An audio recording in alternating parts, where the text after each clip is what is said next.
नमस्कार पंकज जी। पूरे देश की तरह राजस्थान में भी पब्लिक मॉल्स और टाइगर रिजर्व्स और जितने भी पर्यटन स्थल है वो तो हालांकि एक हफ्ते पहले ही खुल गए थे, लेकिन आज ये तमाम कमर्शियल गतिविधियां जो है वो भी आज यहाँ पे खुल जाएंगी। लेकिन धार्मिक स्थल जो है वो 30 जून तक राजस्थान में बंद रहेंगे। ये मुख्यमंत्री अशोक गहलोत ने फैसला किया था जो धर्मगुरु है उनके साथ एक मीटिंग के बाद, और धर्मगुरुओं ने उसके बाद फैसला सरकार पे छोड़ा था। सरकार ने इसके लिए एक कमेटी गठित कर दी है, लेकिन फिलहाल 30 जून तक जो है राजस्थान में मंदिर, मस्जिद, गुरुद्वारे वगैरह बंद रहेंगे।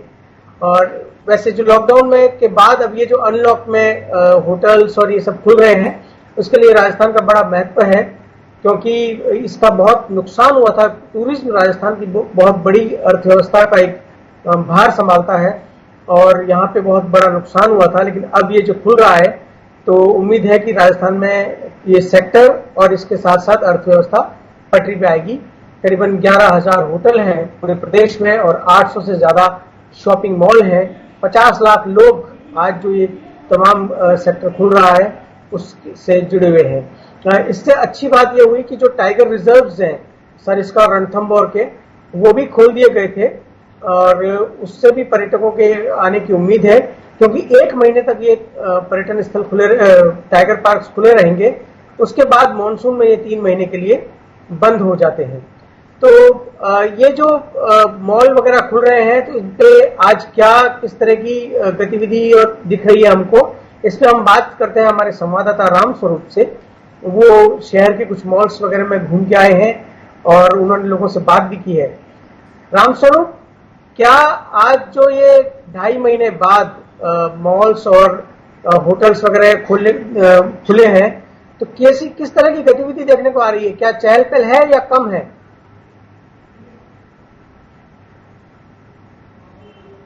चहल पहल जितनी सामान्य दिनों में होती है वो तो नहीं है, लेकिन यह कह सकते हैं कि लोगों का आना जाना जो है शुरू हुआ है। मैं अभी जयपुर के सबसे जो पुराने और बहुत जो नामी शॉपिंग मॉल है गौरव टावर, वहां खड़ा हूं मैं। मेरे पीछे आप देख सकते हैं कि जो गौरव टावर का जो नजारा है, लोगों का आने का सिलसिला जारी है, लेकिन सभी के बीच में सोशल डिस्टेंस की दूरी बनाते हुए यहाँ प्रवेश करते हैं। जहां पर एंट्री पॉइंट है वहां पर भी पूरी इनकी चेकिंग होती है, यानी कि जो तापमान चेक करते हैं उससे चेकिंग की जा रही है और साथ में ही सैनिटाइजिंग वहां पर साथ रखा है, तो सभी के हाथ सैनिटाइज करने के बाद ही।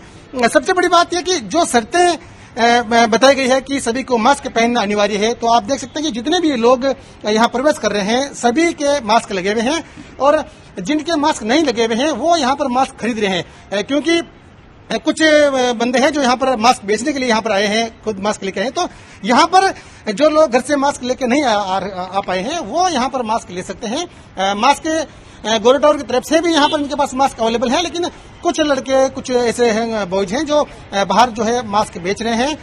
तो कह सकते हैं कि शुरुआत का जो दिन है, हमने जैसे अभी गौरव टावर के नीचे जाके व्यापार मंडल को से बात की, उनको देखा तो चहल पहल जरूर हुई है, लेकिन पटरी पर आने पे भी काफी वक्त लगने की ऐसा अंदाजा लगाया जा रहा है। ये बताइए, किस तरह की दुकान, क्या सारी दुकानें खुल गई हैं या अभी भी कुछ दुकानें और जो रेस्टोरेंट्स वगैरह बंद है, और किस तरह की दुकानें खुली है और कहाँ पे ज्यादा भीड़ दिख रही है आपको? देखिए, भीड़ जैसी तो बात कहीं नजर आ नहीं रही है, क्योंकि यहाँ पर जो है करीब 450-500 की संख्या में दुकानें हैं, तो लोग यहाँ से जो कस्टमर है वो यहाँ से मूवमेंट करके अंदर जा रहे हैं। अंदर की बात करें तो दुकानें लगभग सभी खुली हुई हैं, चाहे वो किसी भी सामान की दुकान हो। इस बेसमेंट में जो दुकानें के अलावा बाहर ऊपर सारे बड़े बड़े शोरूम्स हैं कंपनियों के, वो सारे खुले हुए हैं। लेकिन ऐसा नजारा देखने को नहीं मिला कि यहाँ पर कहीं भीड़ नजर आई हो। लेकिन ये एक अच्छी बात हमने देखी कि इतना बड़ा मॉल, खुला मॉल, चारों तरफ से एंट्री की जगह होती है, लेकिन अब जैसे आज से ये मॉल खुला है तो यहाँ पर एंट्री सिर्फ एक गेट से ही दी जा रही है, जहाँ पर पूरी व्यवस्थाएं की गई है, पूरी पुख्ता इंतजाम किए गए हैं सैनिटाइजिंग के और मास्क लगाने के, थर्मल चेकिंग के। तो जो सावधानियां बरतनी चाहिए वो पूरी बरती जा रही है। लेकिन हो सकता है अभी दिन का समय है तो लोगों का मूवमेंट थोड़ा कम होगा, शाम के समय लोग और आ सकते हैं। खाने पीने के जो स्टॉल्स हैं मेरे पीछे ओपन जो लगी हुई है वो खुल चुके हैं। ठीक पीछे जो मैकडोनाल्ड का भी है, नीचे और भी पिज्जा हट वगैरह है, तो ओपन लगभग सारे हो गए हैं। लेकिन अभी भीड़ जैसा नजारा हमने नहीं देखा है, लेकिन ये जरूर है कि लोगों का मूवमेंट यहाँ पर प्रॉपर होने लगा है, लोग आने लगे हैं। रामस्वरूप, आप हमारे साथ बने रहिए, क्योंकि इसी पे हम एक और खबर ले रहे हैं। वो कुछ होटल के जो मालिक हैं, जो शॉपिंग मॉल्स के जो लोग हैं, उनका कहना है कि सरकार का ये फैसला उनके लिए अप्रत्याशित था। ये अब तक उनको कोई संकेत नहीं दिया गया था कि 8 जून से खुल जाएंगे। वो तो मान के चल रहे थे कि 30 जून तक जिस तरीके से धर्म स्थल बंद है, उसी तरीके से ये मॉल्स और जो होटल्स वगैरह हैं, ईटरीज हैं, वो भी बंद रहेंगी। तो इस वजह से वो तैयार नहीं थे। राजेंद्र पचार है इंडियन हेरिटेज होटल एसोसिएशन के, उनका कहना है कि हमारे लिए बहुत ही सुखद आश्चर्य हुआ, लेकिन इसकी वजह से हमारे पास पूरी तैयारी नहीं थी। हमारे जो कर्मचारी थे वो गए हुए थे, हम तमाम कर्मचारियों को बुला नहीं सके, तो सारे होटल्स और सारे मॉल्स तो दुकानें ओपन भी नहीं हो पाएंगी। तो हम रामस्वरूप से बात करते हैं। रामस्वरूप, क्या आपको भी अपनी बातचीत में जो शॉपिंग मॉल्स वाले हैं या होटल वाले हैं, उन्होंने ऐसी कोई शिकायत की कि उनको पहले से कोई संकेत नहीं दिया गया था जिससे वो अपने कर्मचारियों को नहीं बुला सके और पूरी तैयारी के साथ नहीं खोल सके?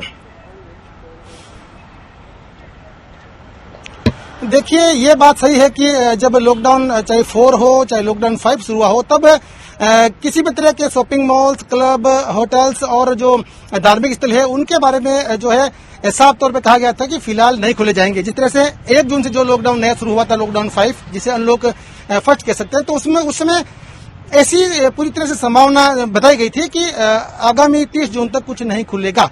जैसे ही परसों रात को जो समीक्षा हुई थी, उसके बाद जो निर्णय लिया गया सरकार के द्वारा कि होटल्स, क्लब वगैरह खोल दिए जाएंगे 8 जून सोमवार से, आज से, और धार्मिक स्थलों के बारे में जो निर्णय अलग से लिया गया है, तो ये होटल वालों के लिए जरूरी अचानक निर्णय रहा, क्योंकि सभी का जो स्टाफ है, चाहे वो किचन में काम करने का हो, चाहे और बाहर काम करने का हो, तो वो जो है प्रॉपर एक ही दिन में वो सबको नहीं बुला पाए, क्योंकि बहुत लोग जो थे वो करीब 2-2.5 महीने से जो बिल्कुल सब तरह से पूरा काम धाम बंद पड़ा था, तो लगभग बहुत लोग अपने गांव लौट चुके थे इस लॉकडाउन के दरमियान। तो ये तकलीफ उन्हें जरूर हुई है, लेकिन दूसरी बात ये भी है कि अब खुली है तो जैसे तैसे मैनेज करना है। हालांकि अभी मूवमेंट भी लोगों का ज्यादा नहीं हो रहा है। जैसे हमने कुछ होटल्स वालों से बात की तो बोला होटल आज से खुल जरूर गए हैं, लेकिन लोगों का आने का अभी सिलसिला शुरू नहीं हुआ है। हालांकि लोग ऑनलाइन बुकिंग करा करके आ सकते हैं, लेकिन ऐसा अभी फिलहाल जो है लगभग नहीं के बराबर है।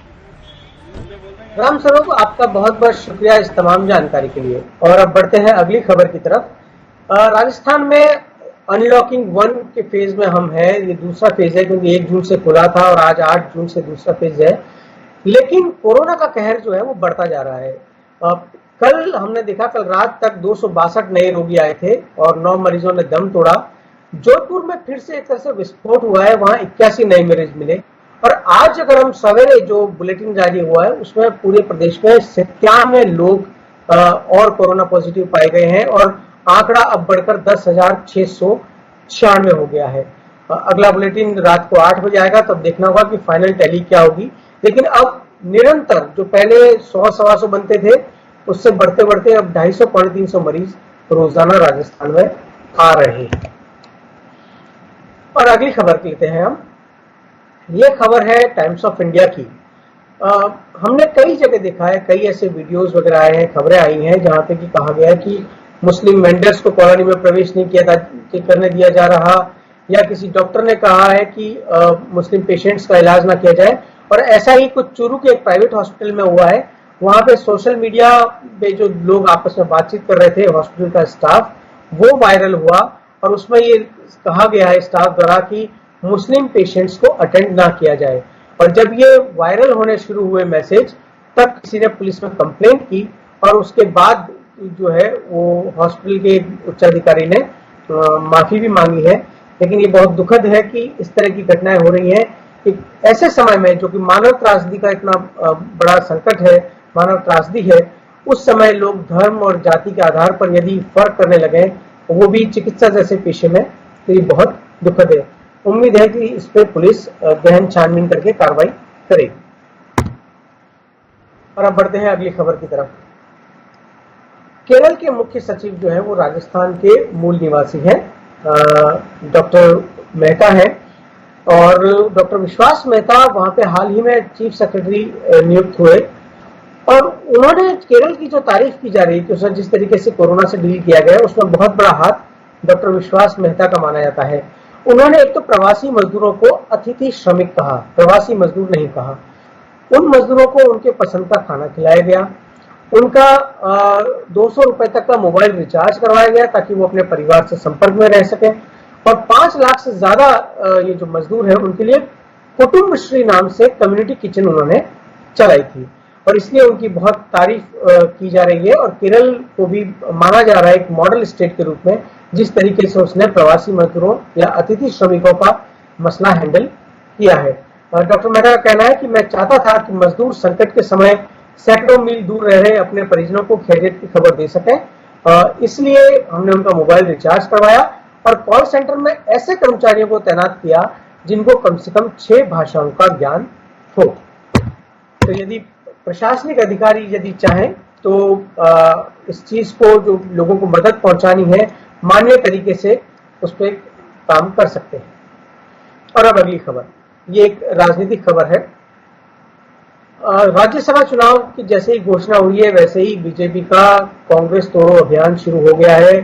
मध्य प्रदेश में हमने देखा पहले हुआ, और अब गुजरात में उसने कांग्रेस के 8 विधायक पहले ही तोड़ लिए हैं, और जो बचे 22 कांग्रेस विधायक थे उनमें से कांग्रेस उनको लेकर आगू में आई है, ताकि कांग्रेस को जो 2 राज्यसभा की सीटें वो जीतने का उसको आकलन है उसको वो बनाए रख सके। हालांकि 8 विधायकों के टूटने के बाद दूसरी सीट पर संकट आ गया है। कांग्रेस ने 2 लोगों को खड़ा किया है, शक्ति सिंह गोहिल और भरत सिंह सोलंकी। पहली पसंद शक्ति सिंह गोहिल है, उन पर फिलहाल कोई संकट नहीं है, लेकिन जो ये 8 विधायक टूटे हैं उसके बाद भरत सिंह सोलंकी के लिए जीतना मुश्किल हो गया है। ये लोग कोरोना के समय जब लॉकडाउन हुआ था उसके पहले भी राजस्थान लाए गए थे और जयपुर के पास एक होटल में ठहराए गए थे। फिलहाल ये माउंट आबू के एक होटल में ठहरे हुए हैं। इसको लेके एक शिकायत भी दर्ज की गई है। हालांकि पता नहीं वो शिकायत कितनी कारगर होगी, क्योंकि उनका कहना है कि लॉकडाउन तोड़ा, जबकि ऐसा नहीं है। लॉकडाउन के समाप्ति की घोषणा पहले ही हो चुकी थी। लेकिन राजनीति फिर से करवट ले रही है राज्यसभा चुनाव के घोषणा के साथ ही, और राजस्थान में भी कांग्रेस को डर है कि उसके विधायकों को तोड़ने की कोशिश की जा सकती है। और अब बढ़ते हैं अगली खबर। जो बैंक मोरेटोरियम था वो मसला अभी सुप्रीम कोर्ट में है। बैंक और सरकार ने कहा है कि इंटरेस्ट पे जो इंटरेस्ट नहीं लेने का सुप्रीम कोर्ट का आदेश है वो उसके लिए मुश्किल होगा। लेकिन इस बीच में एक नई खबर ये है कि बैंक जो है वो लोन्स का रीअसेसमेंट कर रहे हैं, क्योंकि ऐसी खबरें आई हैं कि लोगों की तनख्वाहों में कटौती की जा रही है, उनको नौकरी से निकाला जा रहा है। तो बैंक अब अपने जो लोन है उसको लेके सतर्क हो गए, उनको चिंतित हो गए। तो उन्होंने लोगों से नई पे स्लिप और जो उनका 3 महीने का जो बैंक स्टेटमेंट है वो मांगा है, ताकि वो उनके लोन को वापस से सेटल करेंगे। और कितना लोन को दिया जा सकता है, हो सकता है कि उसके बाद उनसे मार्जिन भी मांगा जाए, क्योंकि अगर आपकी तनख्वाह जितनी है आप उसके 50% तक का ही EMI दे सकते हैं। तो ऐसे में अगर आपकी तनख्वाह 1 लाख थी मान लीजिए और अब वो 70,000 या 80,000 हो गई है, तो उसी हिसाब से आपकी EMI भी कम होनी चाहिए। तो बैंक फिर आपसे ज्यादा मार्जिन मनी की मांग कर सकते हैं। तो ये एक और बहुत बड़ा संकट, एक आर्थिक संकट नौकरी पेशा लोगों के सामने आने वाला है। और अब आज की आखिरी स्लाइड हम आपको दिखाते हैं। कल की हालांकि ये तस्वीर है, लेकिन राजस्थान में जिस तरीके से मौसम बदल रहा है, रोजाना जून के महीने में बारिश बनी रहती है। तो कल ये 2 इंद्रधनुष दिखे, बहुत अरसे बाद इंद्रधनुष नहीं बल्कि 2 इंद्रधनुष दिखे और मौसम बहुत सुहावना लग रहा है। राजस्थान में अनुमान है कि 25 जून के आसपास मानसून आएगा, लेकिन प्री मानसून बारिश ने तापमान को काबू में किया हुआ है, और जो 40 से ज्यादा डिग्री टेम्परेचर रहा करता था वो अब 40 से कम बना हुआ है। तो ये थी राजस्थान की सुर्खियां। बने रहिए आगे की खबरों के लिए स्वराज एक्सप्रेस के साथ।